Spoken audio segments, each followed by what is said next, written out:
অঁ বা বহুত দূৰলৈ বোলে ফাৰ্ষ্টৰ পৰা ভিডিঅ' নহ'ল আৰু আমাৰ সোণাক্ষী দেউতাহঁতক সেয়া ধুবুৰীত একদম ইলেকশ্যনৰ কাৰণে স্পেচিয়েলি ট্ৰেইনিঙৰ কাৰণে আহিছে যে এইবিলাক চব বাহিৰৰহে পাঞ্জাৱৰ পৰা আহিছে অঁ ইলেকশ্যন ট্ৰেইনিং হৈছে ন এইটো ডিউটি দিব মানে ছাৰবিলাকৰ ট্ৰেইনিং দি আছে ন তাকে ট্ৰেইনিং কৰে তাৰ পৰা আহিছে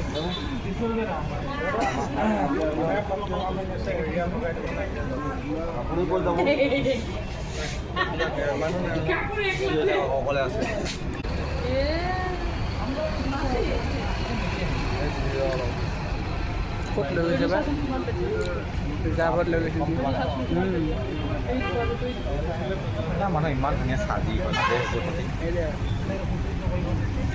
আৰু আমাৰ